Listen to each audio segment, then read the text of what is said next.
Hello, എല്ലാവർക്കും സുഖല്ലേ? നമ്മളിന്ന് ചിക്കൻ പറുദീസ ഉണ്ടാക്കുകയാണ്. അതിന് വേണ്ടിയിട്ട് മസാലയൊക്കെ തേച്ച് വെച്ച ചിക്കൻ 2 മണിക്കൂർ റെസ്റ്റിന് വെച്ചേക്കാണ്.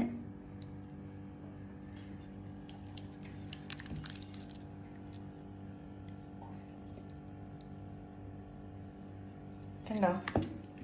പിന്നെ 2 മണിക്കൂർ റെസ്റ്റ് കഴിഞ്ഞിട്ട് നമുക്ക് നോക്കാം കേട്ടോ. ഇങ്ങനെ നമ്മുടെ പറുദീസ ചിക്കൻ ഒരു ഭാഗം ഇങ്ങനെ വെന്തുകൊണ്ടിരിക്കുകയാണ്. കണ്ടിട്ട് നല്ല മൊഞ്ചൊക്കെ ഉണ്ട്. കഴിച്ചു നോക്കുമ്പോൾ അറിയാം എരിവും പുളിയും ഒക്കെ പിടിച്ചിട്ടുണ്ടോ. അങ്ങനെ നമ്മുടെ പറുദീസ ചിക്കൻ റെഡിയായി മക്കളെ. ഇനി കുളിച്ചിട്ട് ചപ്പാത്തിൻ്റെ കൂടെ അങ്ങോട്ട് കഴിക്കണം. Must try. ഇതാണ് മക്കളെ ഫൈനൽ സെറ്റ്. പൊളിയാണ്. ഇനി ചപ്പാത്തിൻ്റെ കൂടെ ഒന്ന് കഴിച്ച് നോക്കട്ടെ കേട്ടോ. അപ്പോൾ ഗൈസ്, ചപ്പാത്തിയും പറുദീസ ചിക്കനും റെഡി ആയിട്ടുണ്ട്. അപ്പം ഞാൻ കഴിച്ചിട്ട് പറയാം കേട്ടോ. അപ്പോൾ ഇത്രയുള്ള വീഡിയോ ഇഷ്ടപ്പെട്ടാൽ ലൈക്ക് ചെയ്യുക.